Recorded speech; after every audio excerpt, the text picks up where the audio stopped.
दीप्ति गोयल और आप देख रहे हैं ट्रू इंडिया न्यूज। आइए रुख करते हैं अब खबरों की ओर।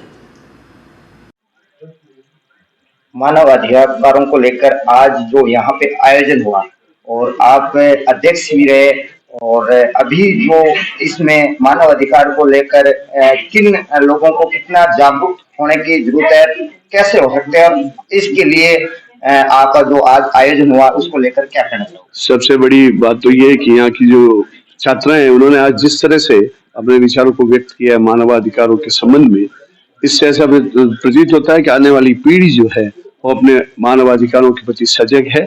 और जहाँ तक मानवाधिकार राजस्थान में के आयोग का संबंध है, हमारे यहाँ 5 से 10,000 के बीच में एक एप्लीकेशन आती है मानव एट्रोसिटीज की आती है, उसका निस्तारण हम कर रहे हैं। लेकिन मेरी एक गुजारिश है, प्रशासन से गुजारिश है कि जो भी अधिकारी हैं नियमों के अंदर अगर काम करते रहेंगे तो लोगों के मानवाधिकारों की रक्षा होती रहेगी।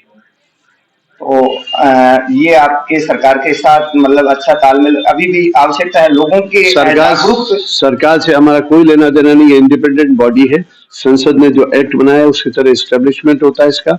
इसमें जो चेयरमैन लगाया जाता है उसका एक सिलेक्शन कमेटी होती है, उसको सरकार को भी उसे हटाने का अधिकार नहीं होता है, उसको हटाने का अधिकार सिर्फ और सिर्फ राष्ट्रपति को होता है।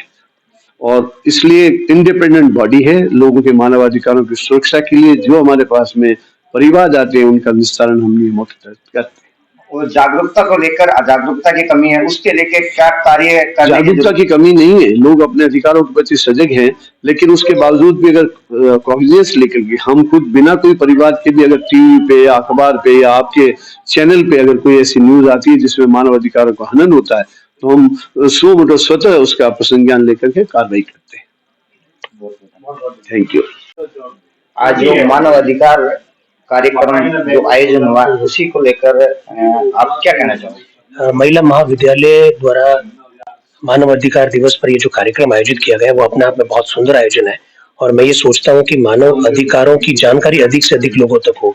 तो इस प्रकार का कार्यक्रम जो आज छात्राओं के लिए आयोजित किया गया है, इस कार्यक्रम को मैं तो एक वर्कशॉप की तरह मानता हूँ, क्योंकि इस कार्यक्रम में जिस तरह से छात्राओं ने मानव अधिकारों के विभिन्न पक्षों के बारे में जो विचार रखे, उससे ये मालूम पड़ता है कि उनको मानव अधिकारों के संदर्भ में कितनी जानकारी है। वर्कशॉप इस वजह से भी है क्योंकि ये दो तरफा संवाद था। मानव अधिकारों के संदर्भ में अगर कोई भ्रांति भी है तो उस भ्रांति को भी दूर करने का प्रयास किया गया।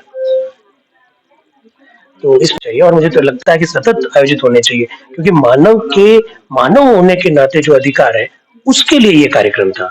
तो मुझे लगता है कि जन जागरण के संदर्भ में इस तरह के कार्यक्रमों के लिए संस्था को, महाविद्यालय को साधुवाद दिया जाना चाहिए। आज यहाँ पे छात्राओं ने कई अपने नॉलेज को लेकर यहाँ पे जो प्रदर्शन हुआ, इनके लिए क्या कहना चाहोगे? मैं ये भारत का मतलब युवा जो है वो एक सुखद भविष्य का संकेत कर रहा है। मानव अधिकारों के विभिन्न पक्षों के संदर्भ में उन्होंने जिस तरह से बात रखी उससे मालूम पड़ता है कि उनकी इस विषय पर रुचि है, और मुझे लगता है कि अगर इस तरह के और वर्कशॉप आयोजित किए जाएंगे तो मानव अधिकारों के संदर्भ में जो भी देश विदेश में जो नई बातें जो चल रही है उस संदर्भ में भी वो जागरूक होंगे। तो बालिकाओं ने, छात्राओं ने बहुत सुंदर ढंग से मानव अधिकारों के विभिन्न पक्षों को रखा था। Thank you.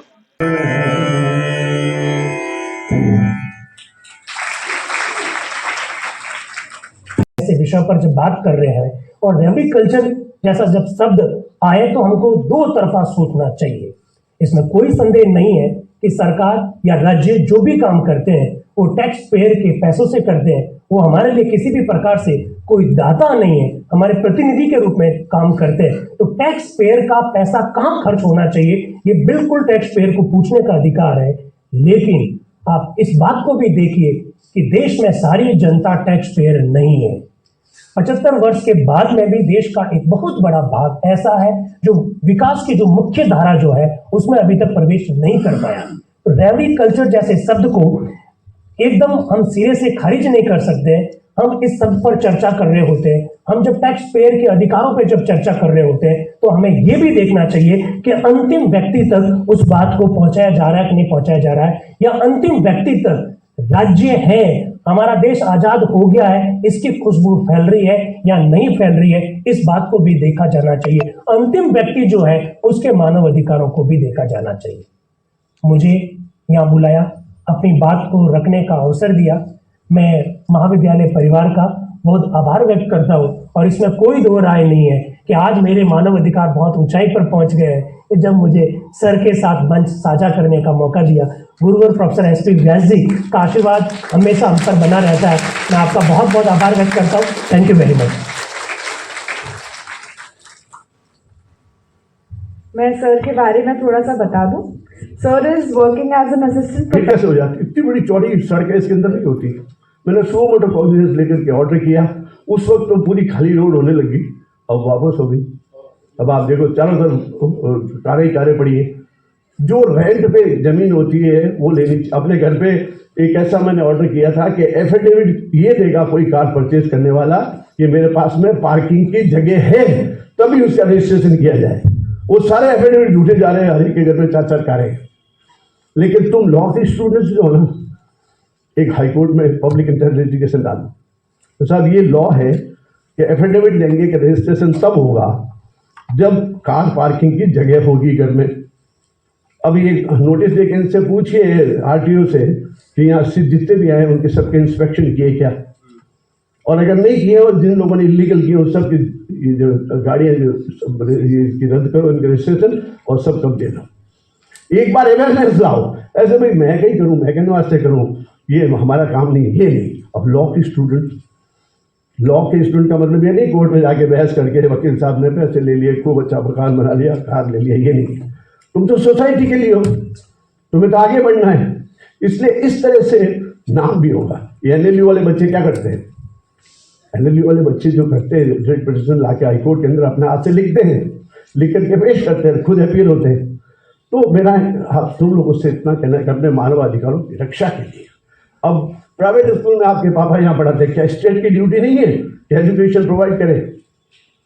लेकिन ये ड्यूटी प्राइवेट के लोग जो शिक्षक लोग हैं वो बाहर आके कर रहे हैं। ये कोई धन कमाने के लिए थोड़ी कर रहे हैं। इतने लोगों का एम्प्लॉयमेंट मिल रहा है, इतने बच्चे पढ़ रहे हैं। मेरी तो खुद की बच्ची है, सब ये पढ़ी है। मैं तो पढ़ा सकता था गवर्नमेंट कॉलेज के अंदर, कि मैं नहीं पढ़ाया। यही पढ़ाया, मनोरमा मैडम के पास पढ़ाया, पूनम को पढ़ाया, वर्षा को पढ़ाया, अनु को पढ़ाया, सबको यहाँ पढ़ाया। उसका कारण क्या? एजुकेशन, डिसिप्लिन वो इस कॉलेज के अंदर है। ऐसा लगता है कि नहीं, अपन तो एक बार चली गई स्कूल, कॉलेज चली, वो स्कूल गई है, वो चुपचाप आ जाएगी, सुरक्षित रहेगी। इतनी अच्छी कॉलेज में तुम पढ़ती हो। मेरा तुम लोगों से इतना ही कहना है कि बहुत सुंदर जीवन मिला है।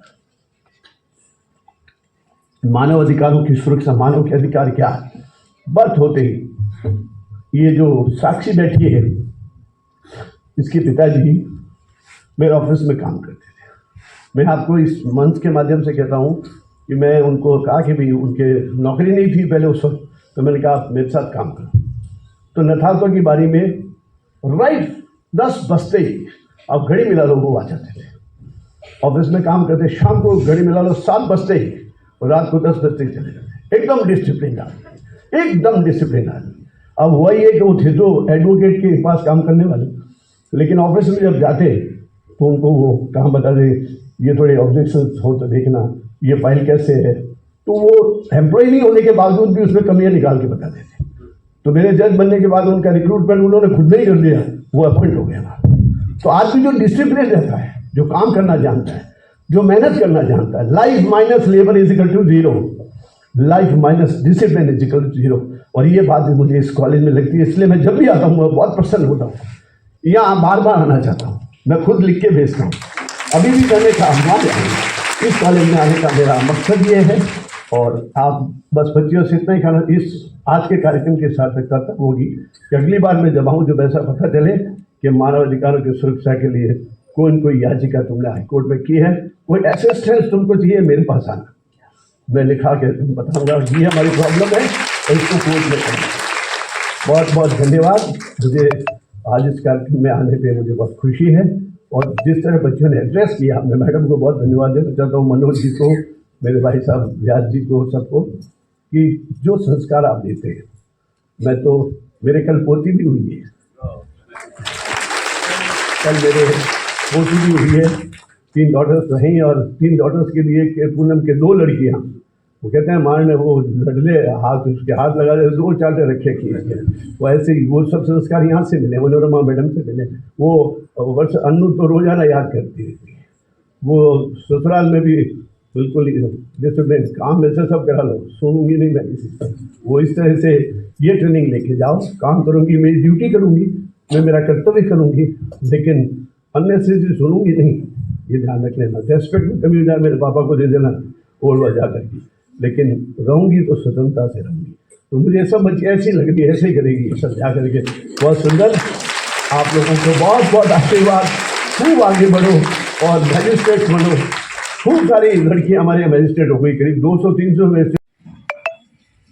मैं जयनारायण व्यास शिक्षण संस्थान द्वारा संचालित समस्त महाविद्यालयों की तरफ से सर आपके प्रति कृतज्ञता ज्ञापित करती हूँ। और बड़ों का आशीर्वाद अगर मिल जाए तो फिर सभी कार्य सुचारू हो जाते हैं। तो आपका स्नेह और आशीर्वाद हमें हमेशा मिलता रहता है। हम आपके पधारने के लिए आज इस कार्यक्रम में आपके प्रति कृतज्ञता ज्ञापित करते हैं। सर बहुत बहुत हम कृतज्ञ हैं।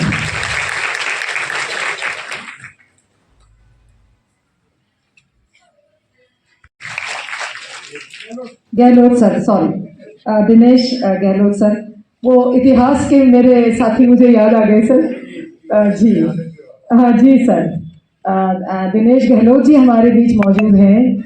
आप अध्यक्ष हैं लोक प्रशासन विभाग के जयनारायण व्यास विश्वविद्यालय में। सर जो बच्चे हमारे यहाँ IRS की जो तैयारी करते हैं वे बच्चे भली भांति सर को जानते होंगे, और आपको यदि किसी भी तरह की मदद की आवश्यकता रहती तो सर हमेशा तत्पर रहते हैं। हम बहुत कृतज्ञ हैं कि सर आप पधारे यहाँ, आपका बहुत बहुत स्वागत है। मैं स्वागत करती हूँ माननीय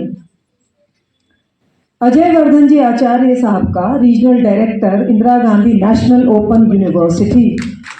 सर हमेशा of the human rights. Please allow me to utilize this opportunity and talk on a very important topic on which each one of us should have fair knowledge. The idea of human rights is that no matter where we are born or irrespective of who we are, we all are entitled to same rights and freedom. Information and to be presented before magistrate as early as possible, but not later than 24 hours. Right to be defended against himself or any allegations. A right to consult anyone of his choice and to seek redressal by the way of rights for any of the above violence made against him. It means a person who is under the age of 18 years. Children are the future custodian of sovereignty, rule of law, liberty, fraternity, peace, and security. Children are the future shoulders in the form of great philosophers, legislators, administrators, teachers, judges, politicians, scientists, on which the country would rest. But in हमारी संस्कृति प्राचीन काल से ही सर्वे भवन्तु सुखिनः जैसी परंपराओं को मान्यता देता आ रहा है। 10 दिसंबर 1948 के सार्वभौमिक घोषणा पत्र के अनुच्छेद 3 तथा मानवाधिकार संरक्षण अधिनियम की धारा 2D में मानवाधिकारों का अर्थ व्यक्ति के जीवन, स्वतंत्रता, समानता व गरिमा से संबंधित उन अधिकारों से है जिसे संविधान द्वारा मान्यता प्रदान की गई है। The right to live in peace and security, free from violence and conflict. Imagine the air you breathe, the water you drink, the food that sustains you. Now, imagine all of it being jeopardized. This is the reality we face with global warming. The right to survival, enshrined in the Universal Declaration of Human Rights, encompasses not just life itself, but also One major human right, which is right to birth. The Constitution of India, under Article 21, guaranteed personal liberty, which may include the liberty of conceiving a child and giving birth to it. The right to be born embodies several different rights, such as the right to be conceived, the right to be implanted in the uterus, and the right to live. it can be said that these terms, the requirement for the ready definition set the platform for the NALSA judgment of 2014, which defined the term transgender as umbrella term which can include all the members such as trans men, trans women, and other social cultural identity which is different from normal identity or the common identity known as Kinnar and Hijras. तो जीने का अधिकार प्राप्त है। सभी मनुष्य स्वतंत्र रूप से जीने के अधिकारी होते हैं और इसी कारण वे अपने आप में बहुमूल्य हैं। किसी भी राज्य या व्यक्ति के द्वारा किन्हीं के अधिकारों को नहीं छीना जा सकता है और प्रकृति मनुष्य को पैदा होते ही वे सभी अधिकार दे देती है जिनके वो हकदार हैं, जो मानव के जीवन के अस्तित्व के लिए अति आवश्यक है।